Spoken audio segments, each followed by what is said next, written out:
রাজধানীর মিরপুর হজরত শাহ আলী উচ্চ বালিকা বিদ্যালয়ের প্রধান শিক্ষিকা নার্গিস আক্তার। সম্প্রতি তার বিরুদ্ধে প্রতিষ্ঠানের ১৪২ কোটি ২৬ লাখ ২৪ হাজার টাকা আত্মসাতের অভিযোগ এনে দুর্নীতি দমন কমিশনে আবেদন করে বিদ্যালয়টির কয়েকজন অভিভাবক। এর সূত্র ধরে অনুসন্ধানে নামে দেশ টিভি। অনুসন্ধানে সত্যতা মেলে কোনো রকম নিয়মনীতির তোয়াক্কা না করেই তিনি প্রতিষ্ঠানের খেলার মাঠ দখল করে নির্মাণ করে বহুতল মার্কেট।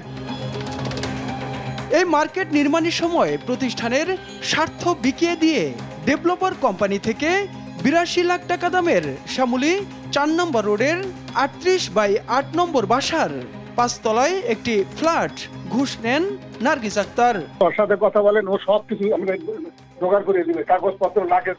আপনার সাইনম্যান হিসেবে তাকে একটা ফ্ল্যাট কিনে দিয়েছেন। খালি ১ লাখ হারে দিছি নাকি? তারা আওয়ামী লীগের লোক রেখে দিচ্ছেন। এখানেই শেষ নয়, দোকান বরাদ্দ কিংবা বিক্রি করে কোটি কোটি টাকা হাতিয়ে নেয়ার অভিযোগ রয়েছে তার বিরুদ্ধে। আর এসব অনিয়ম দুর্নীতি করেছে সাবেক শিক্ষামন্ত্রী দীপু মনির খালাতো ভাই পরিচয় দেয়া এই বিপুল পাটোয়ারি সহ স্থানীয় আওয়ামী লীগের নেতাকর্মীদের ছত্রছায়ায়। শুধু তাই নয়, তার নিয়োগও প্রশ্নবিদ্ধ।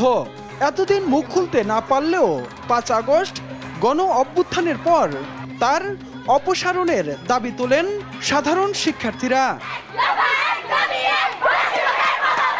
এরপরই নড়ে চড়ে বসে শিক্ষা অধিদপ্তর। শুরু হয় তদন্ত। উঠে আসে চাঞ্চল্যকর তথ্য। প্রধান শিক্ষক হতে যেখানে ১৫ বছরের অভিজ্ঞতা থাকা বাধ্যতামূলক, সেখানে একদিনের অভিজ্ঞতা ছাড়াই হয়েছেন প্রধান শিক্ষক। ফলে রাষ্ট্রের ৪১ লাখ টাকা ক্ষতি হয়েছে অভিযোগ এনে তা রাষ্ট্রীয় কোষাগারে জমা দিতে বলা হয় নিরীক্ষা প্রতিবেদনে। এত কিছুর পরেও এখনো বহাল তবিয়তে নার্গিস আক্তার। অভিযোগের বিষয়ে জানতে চাইলে কথা বলতে অস্বীকৃতি জানান তিনি।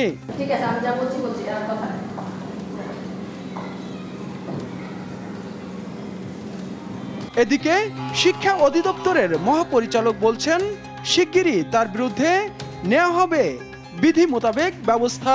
আমি নতুন যোগদান করেছি, অতএব আমি খোঁজ খবর নিয়ে যে বিধিতে যে শাস্তির কথা বলা আছে ওই অনুসারে শাস্তিমূলক ব্যবস্থা নেওয়া হবে। তাইফুর রহমান তুহিন, দেশ টিভি, ঢাকা।